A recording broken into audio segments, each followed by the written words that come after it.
All right, so we're gonna work on rebuilding the feet. So the idea is to get the feet to have that stable ground feel, to be able to basically, we look at our feet almost like these flippers on the bottom of our body, as opposed to hands on the bottom of our feet. Like we would never cast our hands and then wonder why they get all weak and they degenerate over time and start to hurt. And so it's the same thing with the feet, but we're used to sticking our feet in shoes that act as casts, and then we're not able to use them the way that we should. So we want to rebuild that.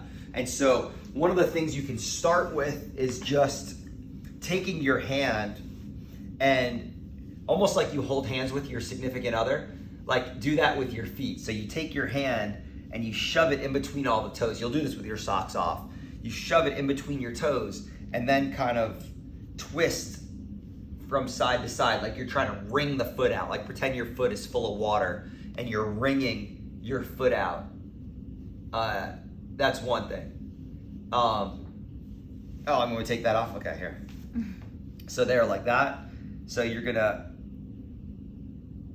try to bring your fingers all in between your toes like that, and then kind of twist it, bend it up, pull it down. So just like that to get better movement in there. Then the second thing you're gonna do is then take the lacrosse ball and you wanna roll the bottom of your feet.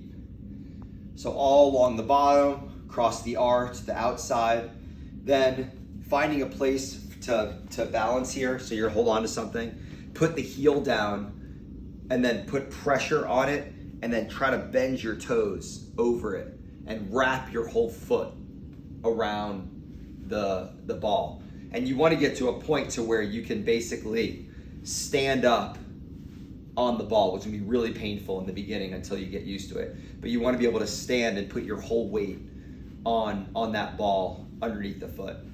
Then we're going to work on small foot exercises. So this one's really hard, but you're basically pulling your forefoot to your hind foot. So it's there, and then you should see the arch come up. So pulling it together, relaxing. Pulling it together, relaxing. You don't want your toes to bend or curl at all.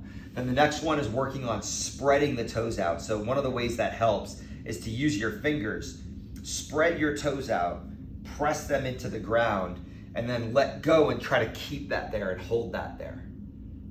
And then you want to get to a point though where you can do it without using your hands at all, working on spreading the toes.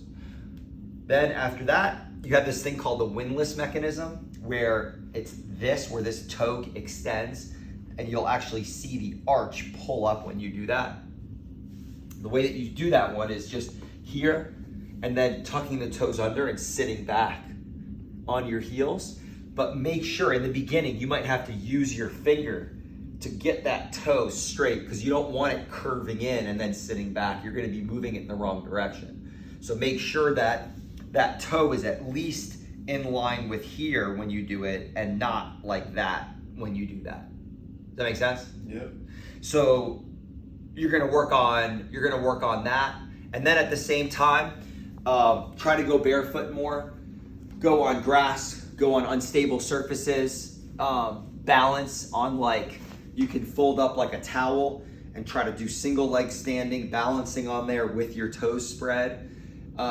Wear the toe spreaders as often as you can. In the beginning, start at like maybe 15 minutes at a time, but work your way up to where in the ultras, in the zeros, like you can wear them all the time. That's the idea. Like your toes should be able to spread out in your shoes. So you should be able to wear shoes with those toe spreaders. Inside.